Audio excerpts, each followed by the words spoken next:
you something. Some of my relatives were in the Warsaw Ghetto, and the Warsaw Ghetto had an uprising, and they were called terrorists. Well, she's lost family members to I've lost family members to the Germans. She's lost family members to Palestinian militants.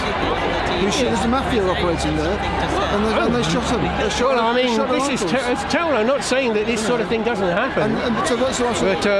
But I mean, if you look at, you have to look at the city. I mean, I'm sorry. I mean, I feel very, sorry if that's happened. A lot of the but I mean, you could say the same the other way round, But if you do have to look. I mean, you're sort of saying that Israel has got carte blanche to do what it likes. No, not to that at all. Absolutely not. So what are you saying? Well, what I'm saying is that I think that these people, a lot of them, are misinformed, and that they are fighting for something that they genuinely don't understand. Because I wonder how many of these people have actually been to the West Bank of Gaza. I've heard this before. You don't have to go there. I didn't go to South Africa, and I knew what South Africa was like. Because it's only when you go there. I didn't have to go to Nazi Germany to find out what that was like. It's only when you sit in the privacy of their own homes, where there's no one else listening, that then they tell you what they're really thinking. In public, there is a party line which they have to maintain because they get shot. You don't know. So basically, what you're saying is the Palestinians, life is really good for them, except for these evil people running the show who force them to take up an attitude to the Israelis, which is totally unjust. And a lot of the is that what you're saying? The education system indoctrinates the children from the age of 3 or 4. I see, they're all indoctrinated. If you actually talk to Palestinians on the streets, in the coffee shops, the bars, the restaurants, in their homes, in private, they will tell you they don't want Israel to pull out. In fact, I've met many Palestinians who describe Israel's occupation as the only protection that's stopping the whole thing degenerating into another Hamas-led version of Gaza. They don't want Israel to pull out. So basically, you're saying we're all deluded. Right, we're all deluded. Israel is has a very benign occupation. No, I'm not saying that You never get anything. Israeli soldiers have made a lot of mistakes. Mistakes? But that's what they used to say about Stalin. He made mistakes. Yeah, but with respect, it's not Israel that has sent 5,000 rockets onto Gaza in the last 7 years. Gaza has allowed, whoever's done it, the Islamic jihadists, they've allowed over 5,000 rockets. You can't most of them haven't been much more than the sort of rockets you get on November the 5th, have they? Well, the ones How many people were killed by them?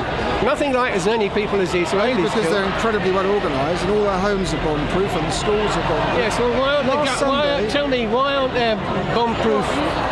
there bomb-proof places in Gaza for the Gazans? Because Israel's not chucking on bombs on Gaza every weekend. No, it's not that at all. They make sure that not enough concrete gets in there for them to build them. Last Sunday, there was over 1 million Israelis hiding in bunkers.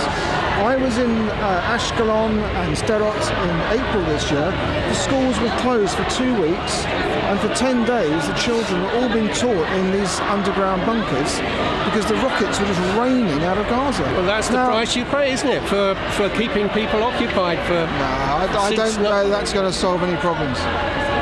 Well, it isn't going to solve any problems, but I mean, do you honestly believe that you can have a situation where there can be a two-state solution? I mean, I myself personally would like to see a two-state solution. Well, I would, but I don't think it's possible. Why not? Why not? At the moment, because the vast majority. Well, again, I'm only repeating what I've been told, but Palestinians say to me, "We don't want it."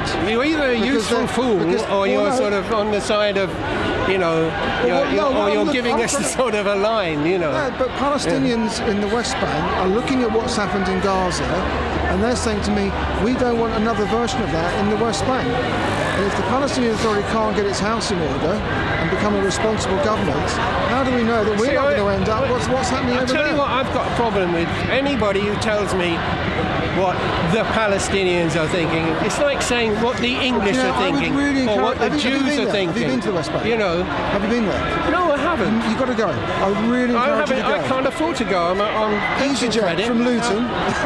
EasyJet from Luton. I can give you numerous bed and breakfasts where you can stay there. You really should go. And I've got friends who've been there. If I had one piece of advice, who've been there, and if I had one piece of advice for every person here, it would be go and spend 3 or 4 months there and talk to them and find out what's really going on. Because when the Palestinians themselves disagree with this... So, like, I mean, it could be that there are quite a few Palestinians who are so sick and tired of the situation. Oh, they are. And Israelis look, there were a lot of people who lived in colonial countries who thought the British were wonderful colonialists. Yeah. And that we were running things wonderfully. A friend of mine was like that. He was the West Indies. It always used to be better under the British, you know. Yeah. But I mean... You know, I mean, the point is that it's like most people, you know, don't have a terribly critical view of things. They, you know, like people in this country don't. People in this country go along with whatever they're told, really. Oh, well, that's therein lies part of the problem with all of it, really. I would just encourage anybody to go there, you know, and spend time. Okay, I mean, I'd love to go there, but I can't afford to go there. I really seriously can't afford it. Yeah. Israelis are doing the same thing. I mean, if the Israelis really wanted, if they were sensible enough, they wouldn't be building settlements all over the place with dedicated roads for them, and they wouldn't be but they don't. But then the other side of the story is Palestinians complain when there's no settlements being built because they've got no work.